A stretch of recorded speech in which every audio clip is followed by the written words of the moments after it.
নমস্কার। আজকে ক্রিসপি চিকেনের একটা রেসিপি নিয়ে আবার চলে এলাম তোমাদের সঙ্গে শেয়ার করতে। দেখো, চিকেনের মধ্যে আমি আদা, রসুন, লঙ্কা, সোয়া সস, গোলমরিচের গুঁড়ো এগুলো দিয়ে ভালো করে মিশিয়ে রেখে দিলাম। অন্য একটি পাত্রে আমি নিয়ে নিচ্ছি কর্নফ্লাওয়ার। দেখো, কর্নফ্লাওয়ার তোমার মাংসের পরিমাণ অনুযায়ী তুমি নেবে। তার মধ্যে দিয়ে দিলাম লঙ্কার গুঁড়ো, গোলমরিচের গুঁড়ো এবং একটুখানি বেকিং পাউডার, বেকিং সোডা কিন্তু না, বেকিং পাউডার। আর একটা ডিম দেব, কিন্তু ডিমের আমি কুসুমটা দেব না, যার জন্যে আমি শুধুমাত্র ডিমের সাদা অংশটাই দেব।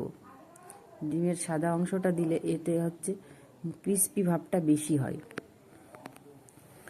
দেখুন, এরকমই কিন্তু হবে ব্যাটারটা। এবার আমি ম্যারিনেট করা মাংসটা এর মধ্যে মিশিয়ে রেখে দেব কিছুক্ষণের জন্য। তারপর এগুলোকে আমি একটা কড়াইতে তেল বসিয়ে দিয়েছি, তেলটা আমার গরম হয়ে গেছে। এবার একে একে আমি হালকা ফ্লেমে ভেজে নেব। এটাকে কিন্তু আমি দুইবার ভাজবো, যার জন্য আমার ক্রিস্পিটা কিন্তু বেশি হবে। একবার ভাজলে অতটা ক্রিস্পি হয় না, যার জন্য আমি দুবার ভাজবো। হালকা ভেজে আমি তুলে নিলাম। এরপরে আমি সব ভাজা কমপ্লিট হয়ে গেলে এবার আমি ভেজে নেব পেঁয়াজ। ডুমো ডুমো করে পেঁয়াজ কেটে রেখেছিলাম, পেঁয়াজগুলোকে হালকা ভাজবো। যেহেতু ক্রিস্পি চিকেন, এর পেঁয়াজগুলো হালকা ভেজে নিতে হবে, বেশি ভাজা যাবে না, তাহলে পেঁয়াজের টেস্টটা থাকবে না। জাস্ট কাঁচা গন্ধটা গেলেই নামিয়ে নিতে হবে। দেখো, আমি এরকমই কিন্তু নামিয়ে নিলাম। এরপরে আমি ভেজে নেব ক্যাপসিকামগুলো। এটাও আমি খুব বেশি ভাজবো না, হালকা করে ভেজে নেব। ক্যাপসিকামগুলো কিন্তু আমার প্রায় দেখো ভাজা হয়ে গেছে। পেঁয়াজটা যেমন ভেজেছি, ক্যাপসিকামটাও কিন্তু একই রকমভাবে ভেজে আমি তুলে নেব। আর ক্যাপসিকামটা টেস্টের জন্য আমি হালকা একটু নুন দিয়ে দিলাম, যেহেতু ক্যাপসিকামটা তো একটু কেমন খেতে, তাই নুন দিয়ে দিলে ওর স্বাদটা আলাদা রকম মাত্রা এনে দেয়। আমার কিন্তু ক্যাপসিকাম ভাজা কমপ্লিট হয়ে গেছে। এবার আমি ক্যাপসিকাম আর পেঁয়াজ তুলে নিয়ে আবার আমার ভেজে রাখা চিকেনগুলোকে আর একবার করে আমি ভেজে নেব। দেখো, এবার আমি বেশ লাল লাল করে এটাকে ভেজে তুলে নেব।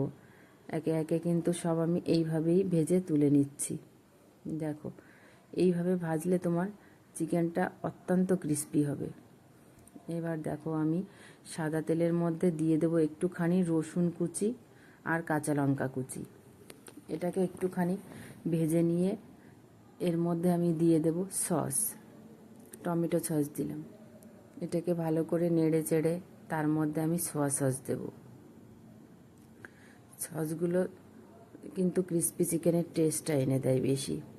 সসটা তো 3 রকমের সস আমি দিয়েছি, এবং আমি এর সঙ্গে অ্যাড করব আমার বাড়িতে বানানো আরেকটা সস, যেটা আমি বাড়িতে বানিয়েছিলাম। আমি সেটাও 2 চামচ দিয়ে দিলাম।